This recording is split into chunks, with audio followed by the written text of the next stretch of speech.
The most exciting thing about Polymer for me is that it's pushing forward web component standards. Web components were in the wilderness for a while, lost in limbo, but now all the browser vendors are implementing the APIs and we can push forward. At Net-a-Porter, we use Polymer to build a collection of components that developers can then pick up and drop into any project they're working on. Currently, we're working on a listing page that's like a product catalog, but it's going to be personalized and tailored to every customer. At the moment, this is being rolled out to a subsection of our most valued customers, but going forward, it will be available to everyone. When we build components, we try and take on the methodology that was coined by Brad Frost, which is atomic design.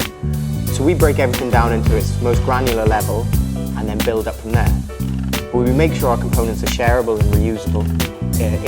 If no one's going to reuse it, there's no point creating it as a component. So ideally for us, it contains many things: styles, behaviors, rules, monitoring, versioning, all these things we put together to build an atom, and we call those atomic components. The biggest launch of Polymer and web components at Net-a-Porter has been the product details page. This is where a customer will evaluate a product to see if they're interested in purchasing. On here we have upsell modules, which are like you could wear this with, also the form of how they select sizes.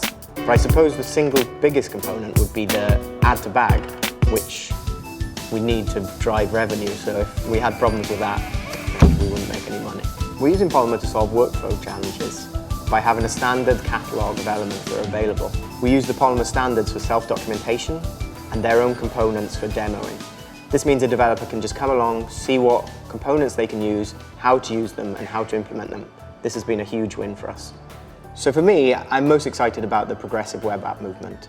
It's the one thing that I think will allow us to get near native. Previously, we've never been able to offer native-like behaviors or customer journeys, whereas now with the way progressive web apps are working and all the new browser APIs, we're really getting a step closer to that.